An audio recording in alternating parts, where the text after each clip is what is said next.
Hey guys, so something that I really am hearing a lot, either with clients or just like online when you guys send me DMs or emails that I get with questions that you guys have of things that you are going through, is self-forgiveness.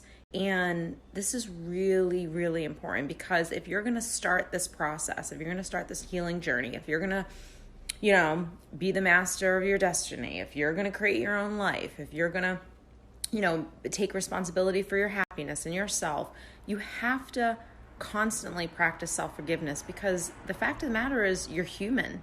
You're going to make mistakes. You're going to say things that are wrong.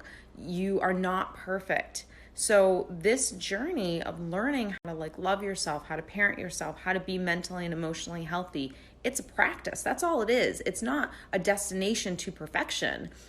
It's a process that you go through where you're learning skills that you didn't learn growing up. You didn't learn coping mechanisms. You didn't learn how to soothe yourself. We're old school mentality was let your child cry it out, let the baby cry it out. So you have been programmed since probably birth to not know how to soothe yourself, to not know how to forgive yourself, to not know how to have positive and healthy self-talk, to not know how to validate yourself and just to shame yourself because you were shamed.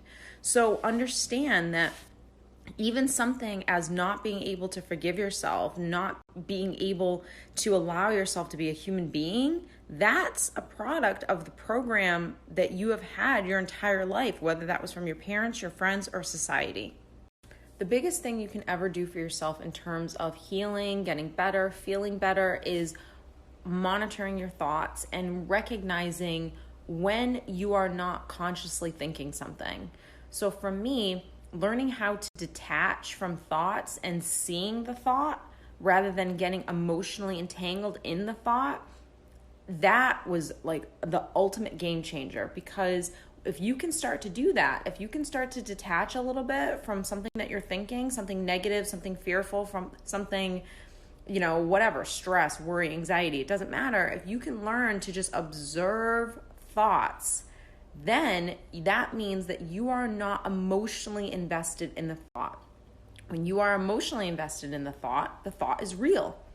You replay the thought over and over again. I always say you replay the tape.